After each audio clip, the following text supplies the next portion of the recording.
Hi, this is Abhishek. Hi, this is Shilpi, and we're here to talk about an adventure that we had in Maldives for our honeymoon. But what makes our adventure different from others is that we are both living with different disabilities.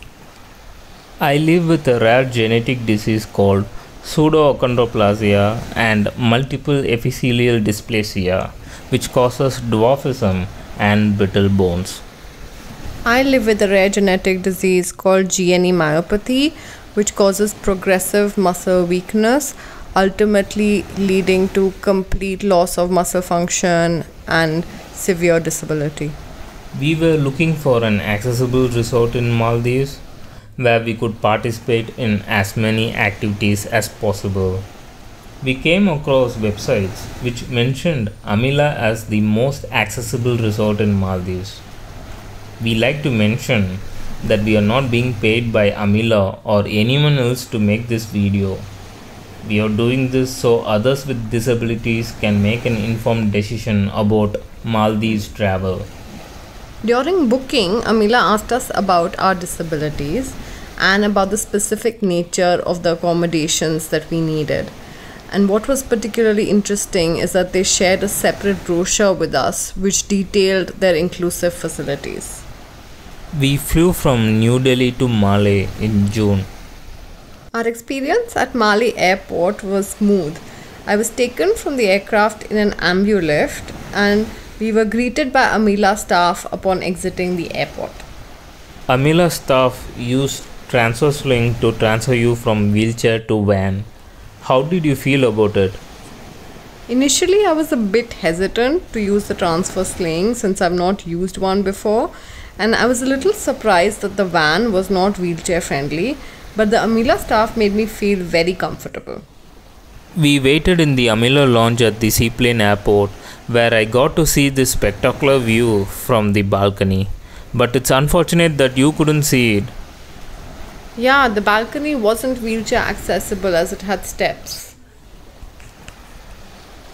I was a little apprehensive about taking the seaplane from Malé to Amila because the seaplane is not wheelchair friendly. I was taken to the seaplane on a wheelchair and was transferred to the plane using a sling, which wasn't easy but was managed really well by the ground staff and crew. But it was worth the hassle considering the views we got from the plane. Yeah, the first view of the crystal clear aquamarine water was so beautiful. I really liked the small islands which had water in them. After we landed on the sea, Shilpi was transferred to the waiting speedboat using the sling by the Amila staff. When we reached Amila, the staff gave us a warm welcome and carried Shilpi using the sling to a waiting buggy. We were pampered from the moment we reached Amila. We were taken to a gorgeous reef view villa and were joined by the Amila staff to ask if the villa needed any additional accommodations for our disabilities. All parts of the villa are accessible via ramps. I had some concerns about the bathroom and the toilet. There were no grab bars in the toilet, but the Amila staff quickly installed a safety frame which made it convenient to use the toilet.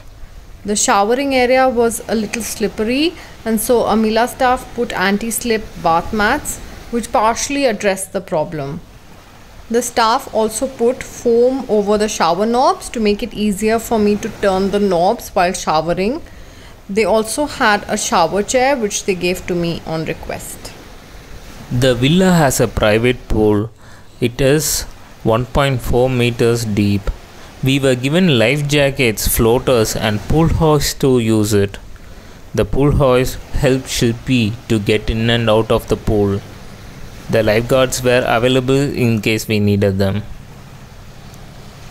The room has a breathtaking view of the water that we couldn't get enough of. The villa stands on top of coral reefs and we were really entertained in watching all the different marine life from the deck. We even saw a shark and a turtle. We were taken around the island in a buggy by a personal khatib who was also available to help us during our stay. While I managed to get in and out of the buggy with Abhishek's help, It would have been nice to have a buggy with a more wheelchair friendly design. We tried many different cuisines at the island during our stay. The food was delicious. All the restaurants in the island were accessible by wheelchair. Amongst the many adventures we had during our stay, one of the things I enjoyed the most was being able to go onto the beach and have the waves touch my feet with the help of the beach wheelchair and Amila staff. We thought that snorkeling wouldn't even be a possibility for us, but our Khatib encouraged us to do it. We were first taken on a trial run close to the shore to make us comfortable with snorkeling.